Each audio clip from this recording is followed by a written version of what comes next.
অবশিষ্ট একটি আসনের প্রার্থী ঘোষণা করল বিজেপি। 6 আগরতলা বিধানসভা কেন্দ্র থেকে প্রতিদ্বন্দ্বিতা করবেন দলের রাজ্য সম্পাদিকা পাপিয়া দত্ত। রবিবার এই কেন্দ্রের প্রার্থীর নাম ঘোষণা করা হয়। প্রার্থী হিসেবে নাম ঘোষণার পর পাপিয়া দত্ত জানান, 6 আগরতলা বিধানসভার সঙ্গে দীর্ঘদিনের সম্পর্ক, মনের দিক থেকে আত্মিক সম্পর্ক রয়েছে।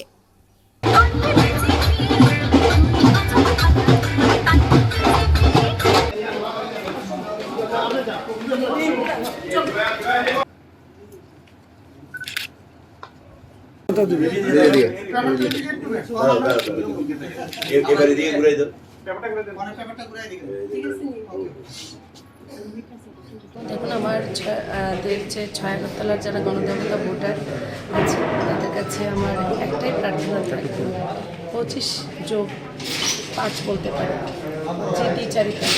আজ তো কিছুক্ষণ আগে দেখা গেল যাদেরকে নিয়ে দ্বিচারিতা করা হবে পরিকল্পনা হলো, তাদের সঙ্গে দ্বিচারিতা হলো, প্রমাণ হয়ে গেল। যতটা আমি জানলাম শুনলাম, আপনারা নিশ্চয়ই খবর রাখেন, জানেন, আপনাদের থেকেই তো আমরা জানি। তো মানুষ এই যে পর্যায়ক্রমে বারবার তার যোগ্য জবাব 6 আগরতলাবাসী নিশ্চিতভাবে ভোট বাক্সে তারা প্রদান করবে। এবং এটাই আমি বারবার বলবো যে প্রধানমন্ত্রী নরেন্দ্র মোদীজির নেতৃত্বে যে বিকাশের জয়যাত্রা সমগ্র ভারত জুড়ে চলছে, আমার রাজ্যে চলছে, আমাদের রাজ্যের মাননীয় মুখ্যমন্ত্রী যে দিশাতে কাজ করছেন রাজ্য সরকার, মানুষ যে উন্নয়নের ধারা যেটা শুরু হয়েছে 2018 সালে সেটা যেন অব্যাহত থাক, তার জন্য এবার প্রকৃত একজন ভারতীয় জনতা পার্টির যিনি প্রার্থী আমি হয়েছি, ভোট দিয়ে আমাকে যেন তাদের জন্য কাজ করার সুযোগ করে দেয়, এটাই আমি 6 আগরতলা প্রত্যেক গণদেবতাদের উদ্দেশ্যে আমি আজকে আবেদনযোগ্য রাখতে চাই। আপনি যার সাথে লড়ছেন বলতে পারেন খুব একটা হেভি ওয়েট কংগ্রেস। না, দেখুন, এটা বারবার আমি একটু আগে বলেছি, হেভি ওয়েটের কিছু নেই, প্রত্যেকেই হেভি ওয়েট। আমাদের প্রত্যেক কার্যকর্তা হেভি ওয়েট। চৌমুখী লড়াই আমরা দেখতে পাচ্ছি এবারে 6 আগরতলায়। কিছুক্ষণ আগে সিপিআইএম প্রার্থীও কিন্তু সেটাই তো বললাম যে যাদেরকে নিয়ে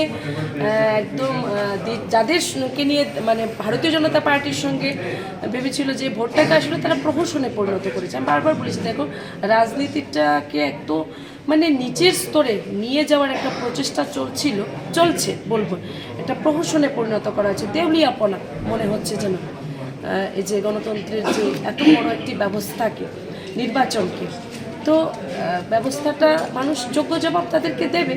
এই যে চৌমুখী, পঞ্চমুখী, ষাটমুখী আরও হবে, এগুলি তাদের জন্য, তাদেরকে তো করা না, হবে লড়াই, একদম 1 to 1 হবে, আমরা বিপুলভাবে জয়ী হব, এটাই আমরা বলতে চাই। আমি এতটুকু বলবো। লড়াই কি বিষয় নিয়ে প্রচারে যাবেন মানুষের কাছে?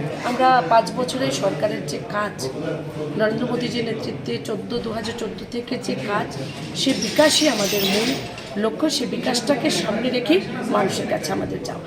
জয় নিয়ে কতটুকু আসে? আমি বারবার 100% যার কাছে কোথায় গেল না, শুনতে আমাদের মার্গদর্শক, আমাদের ডক্টর অশোক সিনহাজির মতো মানুষটি আছে, যিনি আমাদের প্রতি পদক্ষেপে রাস্তা দেখান। আজ নয়, আজ ঠিক আছে প্রার্থী হয়েছে তো সাথে থাকবেন, এটা আলাদা বিষয়।